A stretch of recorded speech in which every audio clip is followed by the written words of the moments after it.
Menolong janda dan anak yatim, Allah balas dengan syurga. Terdapat riwayat tentang seseorang dari kaum Alawiyin bahawa dia singgah di daerah Ajam selain bangsa Arab. Dia mempunyai seorang isteri Alawiyah dan beberapa anak perempuan.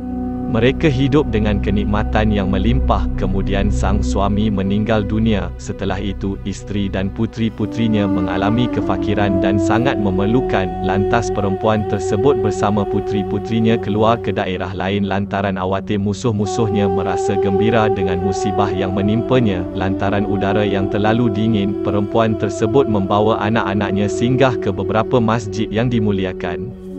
Tatkala perempuan tersebut berjalan untuk mencari makanan, dia melalui dua orang, iaitu seorang Muslim yang merupakan berpangkat di daerah tersebut dan orang Majusi yang merupakan penanggung jawab daerah tersebut. Perempuan itu menemui lelaki Muslim tadi. Dia bercerita mengenai keadaan dirinya dan bahawa dia merupakan golongan Alawiyah dan Syarifah. Dia ingin mendapat makanan untuk anak-anaknya. Lalu si Muslim berkata, "Tunjukkan bukti dan saksi bahawa engkau seorang Alawiyah dan Syarifah." Perempuan tersebut menjawab, "Saya perempuan asing, di daerah ini tidak ada orang yang mengenali saya." Lalu si Muslim berpaling darinya. Perempuan itu pun berjalan meninggalkannya dalam keadaan kecewa dan bersedih.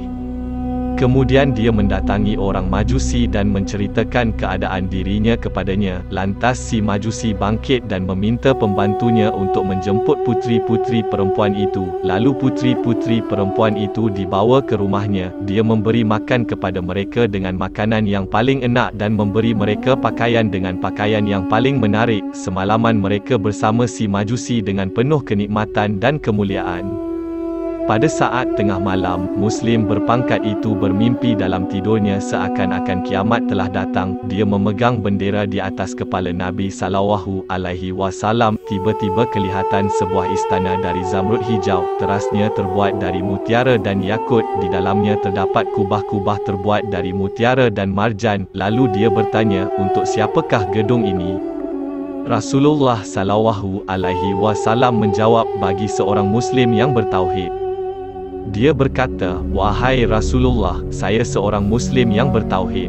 Rasulullah SAW bersabda, "Tunjukkan bukti dan saksi bahawa engkau seorang Muslim yang bertauhid." Dia pun kebingungan. Rasulullah SAW bersabda lagi, "Ketika seorang perempuan Alawiyah minta tolong kepadamu, engkau berkata kepadanya, 'Tunjukkan bukti kepadaku bahawa kamu seorang Alawiyah.' Demikian pula engkau, tunjukkan bukti kepadaku bahawa engkau seorang Muslim." Lantas dia terbangun dari tidurnya sambil bersedih kerana telah menolak perempuan Alawiyah dalam keadaan kecewa. Kemudian dia berkeliling di daerah dan menanyakan tentang perempuan tersebut hingga akhirnya dia tahu bahawa perempuan tersebut berada di tempat Majusi. Lalu dia mendatanginya.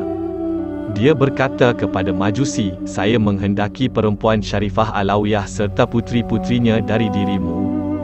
Si Majusi menjawab, "Tidak ada jalan bagiku melakukan hal ini. Sungguh, saya telah memperoleh berkah dari mereka."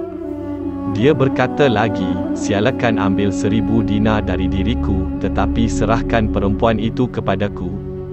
Si Majusi menjawab, "Saya tidak akan melakukannya." Dia berkata, "Harus." Si Majusi berkata, "Hal yang engkau inginkan itu sayalah yang lebih berhak, sedangkan gedung yang engkau lihat di dalam mimpi memang diciptakan untukku. Adakah engkau menunjukkan Islam kepadaku? Demi Allah, semalam saya dan keluarga saya tidak tidur sebelum kami masuk Islam melalui tangan perempuan Syarifah ini. Saya juga bermimpi ketika tidur seperti yang engkau impikan."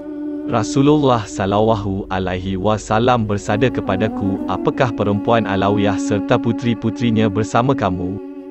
Saya menjawab, "Ya, wahai Rasulullah SAW."